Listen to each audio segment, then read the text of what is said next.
Hello friends, this is Adam with Movie Guy 365, and today I'm going to be reviewing the Best Buy exclusive 4K/3D Steelbook of Alita Battle Angel.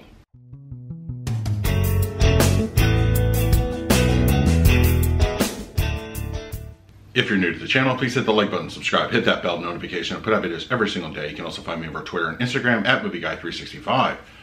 Okay, Alita Battle Angel, available as a Blu-ray/4K/3D exclusive Steelbook.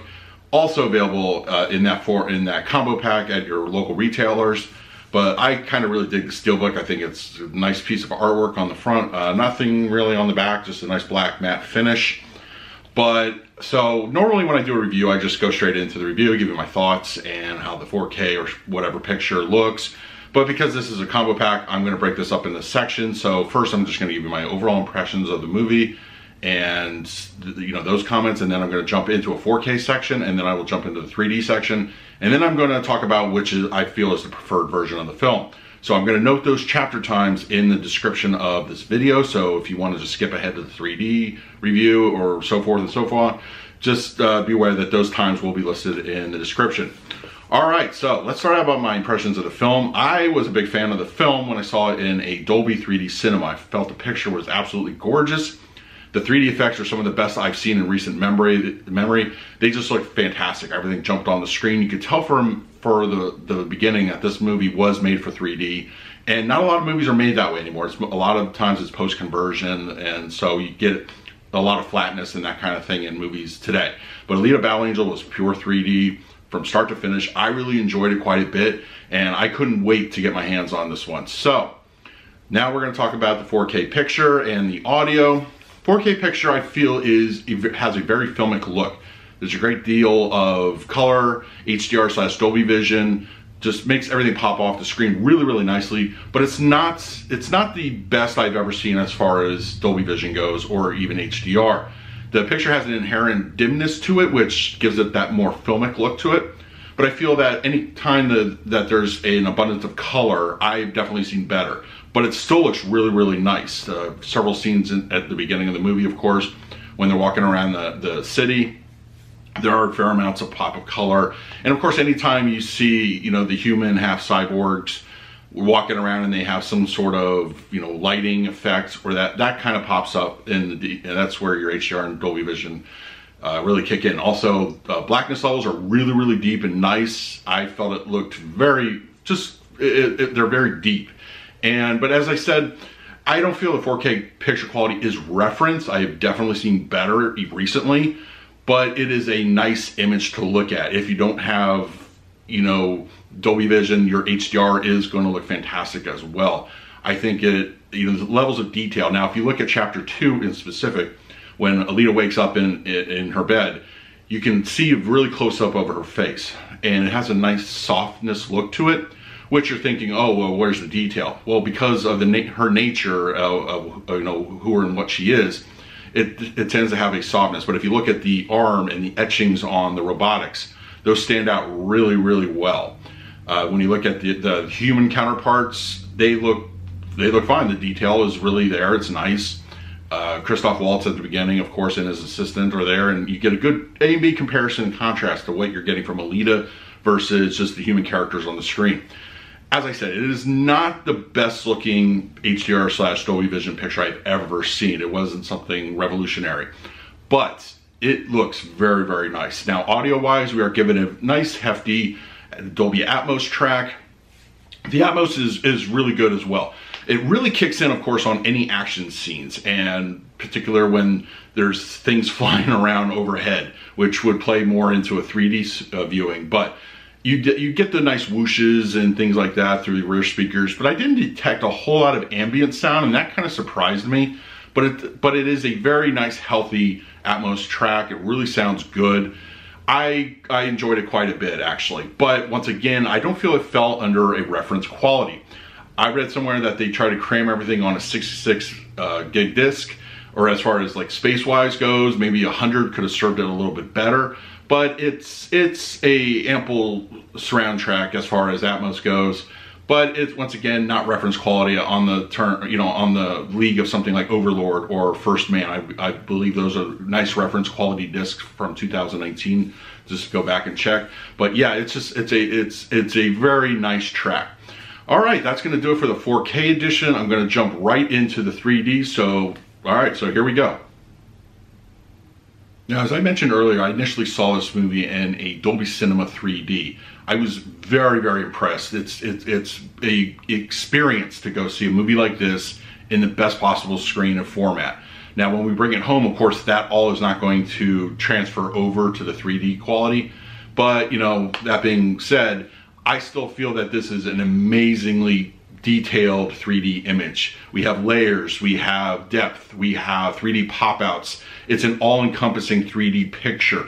It really, really looks nice. Now, I tested this on my Sony 850C, which I use for testing 3D discs only. I have an LG B7A for 4K, but for the 850C, it was a very nice looking 3D image. The world around is very immersive, and it comes off across that. Now, one of the things I did notice, and I noticed this in the Dolby Cinema as well, there were several scenes that when they're looking over the city or they're looking at something further away, the back area of what they're looking at looked very, very flat, and that carries over to this one as well. It's not completely three-dimensional, and I think that was kind of a mistake why they chose that in the initial theatrical presentation. I did enjoy it though. I did enjoy the overall experience in 3D here.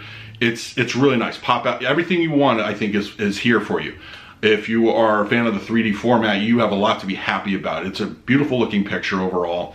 There is just, you know, everything from the one fight. I'm sorry, I don't remember the name of the creature with the tentacles, but those things are just flying around your face, and that scene alone is just very, very the most immersive I feel in the whole movie. You know, seeing something from heights when they're panning the camera around, it's something that if you are afraid of heights, you could be having issues. I felt myself getting a little bit nauseous in that particular scene, but you know, overall, it's still like just your brain playing tricks on you, but it's a very, very nice picture. Now, also one of the things that unfortunately transfer over to the home format is sometimes the colors can be a little too just oversaturated or just kind of off with the rest of the picture. I felt it was a very nice just color palette all around. Reds were nice reds, blues were blues. And it just felt like they didn't sacrifice much to get that image in 3D. It's not as, of course, insanely detailed as something that you would get from an HDR or Dolby Vision picture, but I think it's better than what we've gotten in certain other movies. I remember there was a movie recently, I believe it was Justice League. I felt the 3D was just too well. 3D was a nice picture as far as 3D imagery goes, but I just felt the colors are all over the place. It didn't really, you know, it didn't really come off from what I remember in the theater. This came pretty damn close. Of course, it's not Dolby Vision. You're not going to have that nice, healthy color palette that just it goes with the image. It's just not there at home theater equipment, unfortunately. Maybe in the next iteration of 3D, we can see something like that. Imagine a 4K 3D image. Oh, I think these things will fly off the shelves, honestly. But anyway, it's very nice. If you are a fan of 3D, you have a lot to be happy about here. Now, we are also given a DTS 7.1 for the 3D. No Atmos on here. So, now while inherently that's not going to be a game changer or it's going to make or break your purchase, I did tend to notice a bit of difference. It's there, but I think it's mostly relegated to things like the ambience. Now, while I feel that the Atmos gave a slightly better ambient sound overall, I very rarely got something that I could pick out in the DTS 7.1. All the LFE effects are there. It's a nice booming soundtrack, but there's just something quite not there. It's just, I couldn't quite put my finger on, but I'm pretty sure it was mostly the ambient sound effects, which, you know, shouldn't be continuous. So it's not, as I said, a deal breaker in any way, shape, or form. But if you have a very discerning ear, you're gonna tell a little bit of a difference, but I think you have to kind of go searching for it. I played certain scenes on both versions, and I could tell something was just off by just a little bit. You know, the theater equipment is the same, so it was channeling through, you know, the receiver I use. but it's just a little bit of a difference. But by no means is it a slouching track. It is, when action kicks on, you're getting your action. It sounds very, very nice, thunderous. Not, as I mentioned in the 4K edition or 4K review part, it's not going to be something that, you know, like First Man or Overlord, which I feel is a standard for audio in 2019. But it's good. It's very, very good. And we don't often, with 20th Century Fox discs, get a Dolby Vision for the 4K format. But also the Atmos is, I think, it's awesome. It's really awesome. It's nice. So yeah, all right. So that's going to do it for the 3D portion. Now I'm going to talk about which do I prefer. Okay, so I've talked about the 4K edition as well as the 3D edition. So which version of Alita Battle Angel do I prefer? I would say pretty much my thoughts are going directly from the theater to home. I would inherently stick with the 3D edition. I think the 3D offers a better overall encompassing picture. Of course, you have the whole immersion, the pop-outs, everything just really looks great. From audio-wise, I would give the edge to the 4K edition. It's a nice Atmos track, not reference quality, but it's really nice. DTS is no slouch either, just missing a couple little things here and there. But overall experience, I would have to give it to 3D. I think that's because the movie was made for 3D in mind. Sometimes when it comes out when you're watching it 2D, you notice where it should look amazing and it just doesn't. But you know, if you are a Dolby Vision aficionado, HDR, you have a lot to be, you like here. But I think if you want to see this in the best possible experience, I would highly recommend watching this in 3D if you are able to. I know they don't make 3D TVs readily available anymore, but there are other options. VR for one, and their projector for another. There are ways to watch this in 3D, and I think you should do yourself a favor if you can. Absolutely watch this in 3D at least once. If you got 4K, you're missing out, I believe, on a great experience. But it's still a nice looking picture. Either way, I think you're going to be happy with your purchase. I really enjoyed the movie. They don't make them like this too much anymore. And, with 3D, hopefully maybe one day coming back, this could be like, something we go back to quite often. I think for me, my personal viewing, it'd be more of a 2-to-1 as far as going back to this movie. As far as like, I would watch it 2 times, maybe in 3D, and then maybe, okay, I don't feel like putting on, the glasses or, a VR headset or something, and just watch it in the 4K format. It's just, you would notice things missing, and especially if you've experienced it in the 3D. All right, so that is going to be my review of Alita Battle Angel. I think the Steelbook is really nice. The slipcover looks okay, but it's just a standard slipcover. It's nothing really special, but I think in this case, I absolutely like the Steelbook quite a bit. Very nice, so go out and get it if you possibly can. Let me know in the comments below, what did you think of Alita Battle Angel, and which version do you prefer to watch, 3D or 4K? So let me know, and in the meantime, please like, subscribe, hit that bell notification. I put out videos every single day. So until next time, this is Adam with Movie Guy 365. I will see you at the movies.